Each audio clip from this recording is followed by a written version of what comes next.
Tariff के खिलाफ रूस के धाकड़ सपोर्ट के बाद कनाडा का धमाकेदार सपोर्ट, ट्रंप को दी चेतावनी। कनाडा के दी ट्रंप को सीधी चेतावनी, कहा भारत से पंगा मत लो, ये सबसे बड़ी भूल होगी।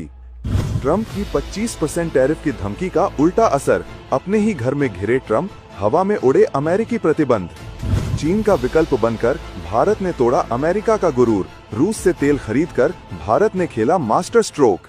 जब अमेरिका के राष्ट्रपति डोनाल्ड ट्रंप ने भारत पर 25% के भारी भरकम टैरिफ का बम फोड़ने और रूस से दोस्ती की सजा देने का ऐलान किया, तो दुनिया भर के रणनीतिकारों ने एक पल के लिए अपनी सांसें थाम लीं। सबको लगा कि अब भारत दबाव में आएगा, झुकेगा और अपनी स्वतंत्र विदेश नीति से समझौता कर लेगा। लेकिन इस बार कुछ ऐसा हुआ जिसकी उम्मीद किसी को नहीं थी।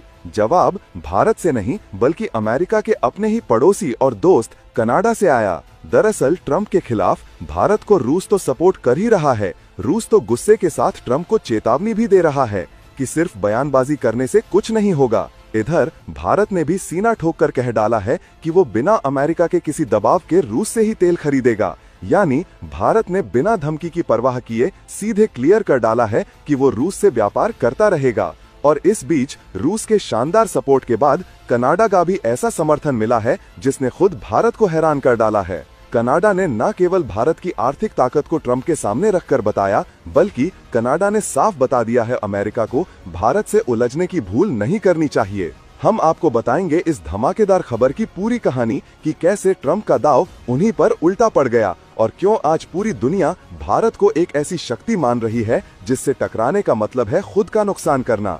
तो बने रहिएगा वीडियो पर और इस संबंध में आपके जो भी विचार हों कमेंट में लिखकर जरूर बताइएगा। भारत को सपोर्ट करने के लिए ट्रंप को कनाडा की तरफ से ये चेतावनी दी है किर्क लुबिमोव, जो कनाडा के एक प्रभावशाली कारोबारी और टेस्ट बेड नामक संस्था के चेयरमैन हैं। उन्होंने डोनाल्ड ट्रंप के भारत विरोधी फैसले के बाद सोशल मीडिया प्लेटफॉर्म एक्स पर एक के बाद एक कई पोस्ट किए। उनका हर शब्द ट्रंप की नीति पर एक कड़े प्रहार जैसा था। पहली बात, लुबिमोव ने कहा कि ट्रंप का जो टैरिफ विजन है, यानी व्यापार को देखने का नजरिया, वो पूरी तरह से अंधा है। उसमें भू राजनीतिक रणनीति का कोई ध्यान ही नहीं रखा गया है। वो बस एक बिजनेसमैन की तरह सोच रहे हैं, एक वैश्विक नेता की तरह नहीं। ये एक बहुत बड़ा आरोप था जिसका मतलब था कि ट्रंप अपने ही देश के रणनीतिक हितों को नुकसान पहुंचा रहे हैं। दूसरी और सबसे महत्वपूर्ण बात, उन्होंने ट्रंप को आईना दिखाते हुए कहा कि तुम उस देश से लड़ाई छेड़ रहे हो जो आज दुनिया की सबसे तेजी से बढ़ती हुई अर्थव्यवस्था है। तुम उस भारत से पंगा ले रहे हो जिसके प्रधानमंत्री नरेंद्र मोदी शायद दुनिया के सबसे सम्मानित नेताओं में से एक हैं और जिनका प्रभाव आज दुनिया के कई प्रमुख देशों पर है। ये कहकर लुबिमोव ने दुनिया को ये संदेश दे दिया कि भारत अब कोई कमजोर देश नहीं बल्कि एक आर्थिक महाशक्ति और एक सम्मानित वैश्विक आवाज है।